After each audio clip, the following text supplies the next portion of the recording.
말씀은 예수님을 자원해서 따르기를 자청했던 두 부류의 사람을 소개하고 있습니다. 누가복음 9장에도 소개되고 있는데 누가복음 9장에서는 세 사람을 소개를 했는데 오늘 본문에서는 두 사람입니다.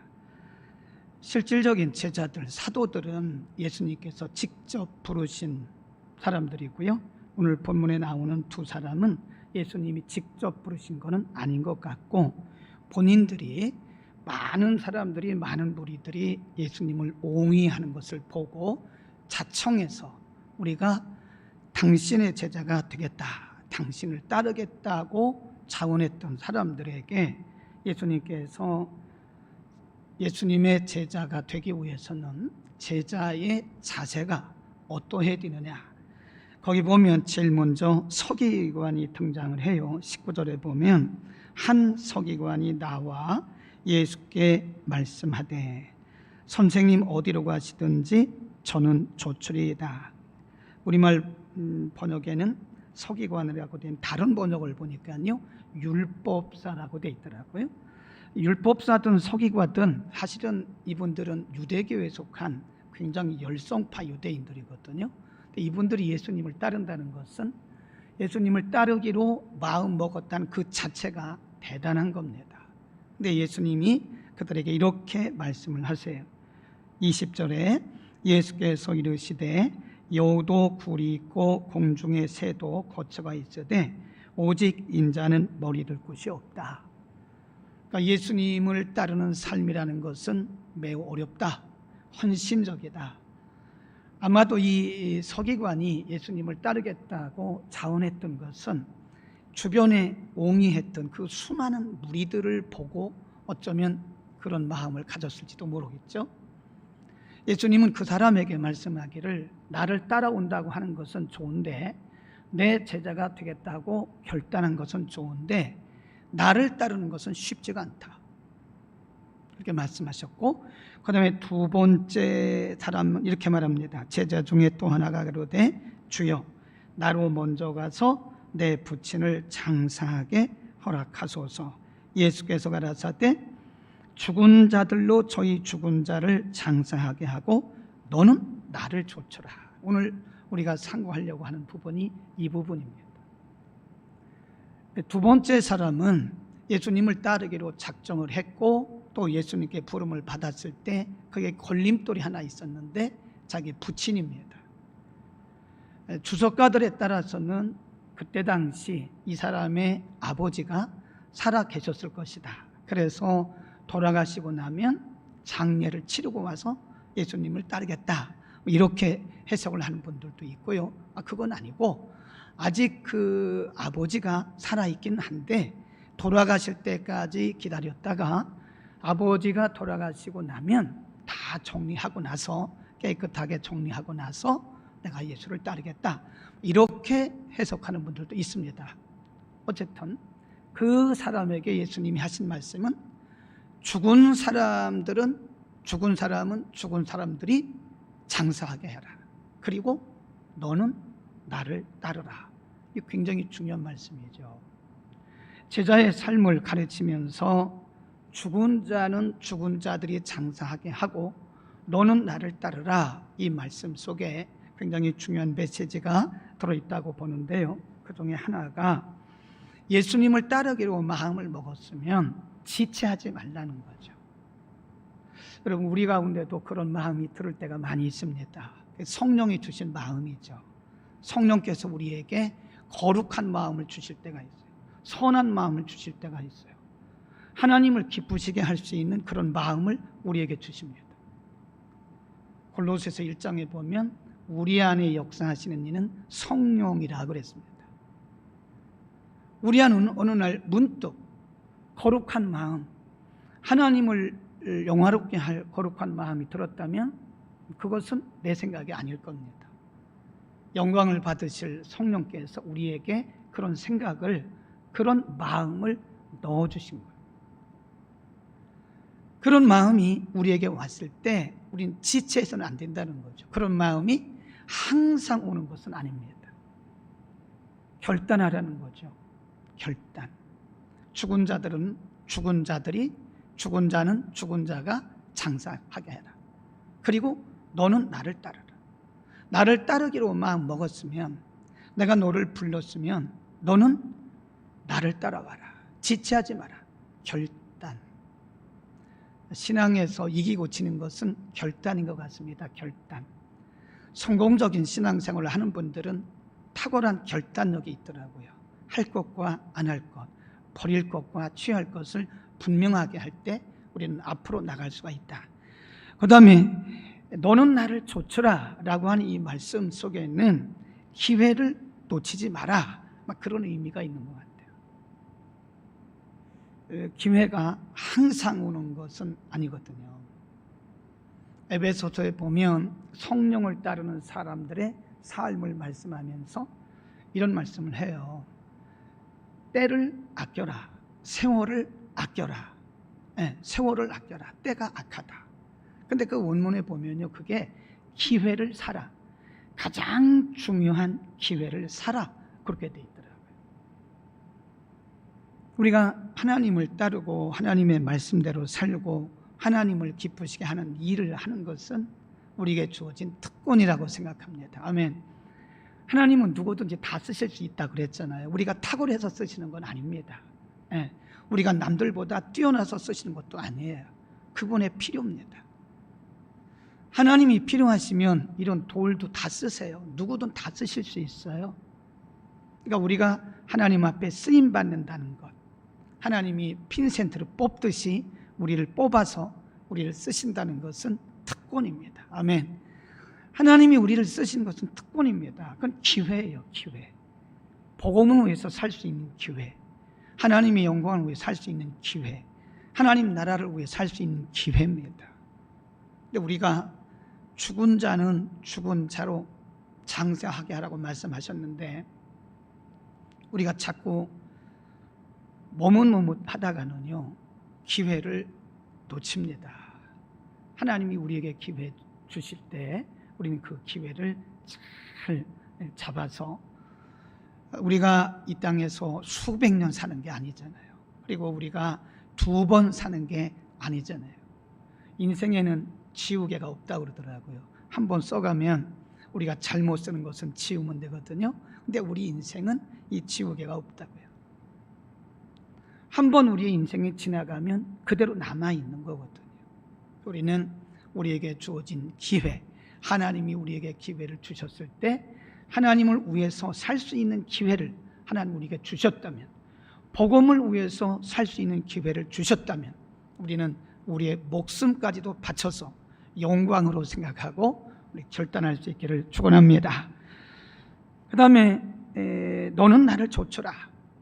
가서 아버지를 장사하고 오겠습니다 라고 말하는 이 사람에게 죽은 자는 죽은 자가 장사하게 하고 너는 나를 좇으라, 그 말씀, 죽은 자는 죽은 자들로 장사하게 하고 너는 나를 좇으라. 가만히 보니까 이 말씀 속에는 우선순위에 대한 말씀이 있는 것 같아요. priority, 우선순위. 죽은 자를 장사하는 것은 육신적인 일이죠. 물론 아버지인데 잘 섬겨야 되겠죠. 끝까지 섬겨야 되겠죠. 근데 예수님은 그보다 먼저 더 중요한 것이 뭐냐, 2개 다 중요하지만 우선순위를 정한다면 내가 복음을 전하는 거다. 누가복음 9장에서는 이 부분이 들어가 있습니다. 오늘 본문에는 하나님 나라를 전파하라 이 부분이 빠졌거든요. 근데 누가복음 9장에 보면 너는 나를 좇으라, 그 뒤에 하나님 나라를 전파하라 이 말씀이 들어가 있어요.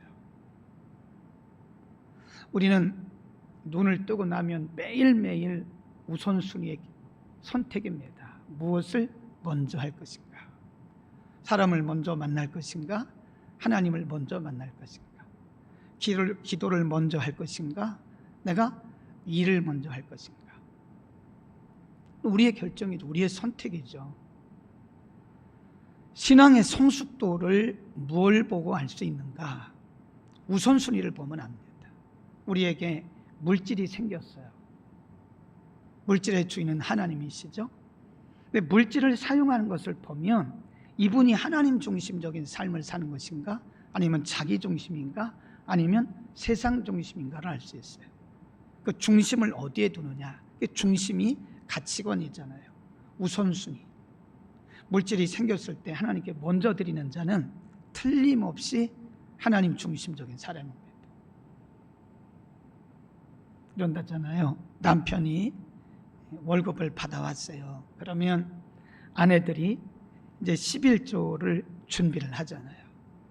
가만히 생각해 보니까, 계산해 보니까 아이들 학원비도 보내야 되지, 생활비도 떼야 되지, 다 계산하는 거예요. 그리고 다 계산하고 나서 나머지를 가지고 11조 계산을 하는 거예요. 이런 사람. 또 어떤 사람은 이런 경우도 있다고 그래요. 통장에 급여가 들어오잖아요. 그러면 제일 먼저 10의 1을 먼저 뗀다잖아요. 하나님 거니까. 하나님의 거 10의 1을 먼저 떼어놓고, 그리고 아이들 학원비 떼고, 그리고 생활비를 한다. 아이, 그거 당연한 거 아닙니까? 그런데 제가 현장에서 보니까 당연하지가 않더라고요. 다 하고 남으면 11조 하는 것이고, 안 남으면 11조 못 하는 거예요. 옛날에 제가 아르바이트를 할 때 그 신학생에게 그 헬라어를 가르쳤던 적이 있었어요.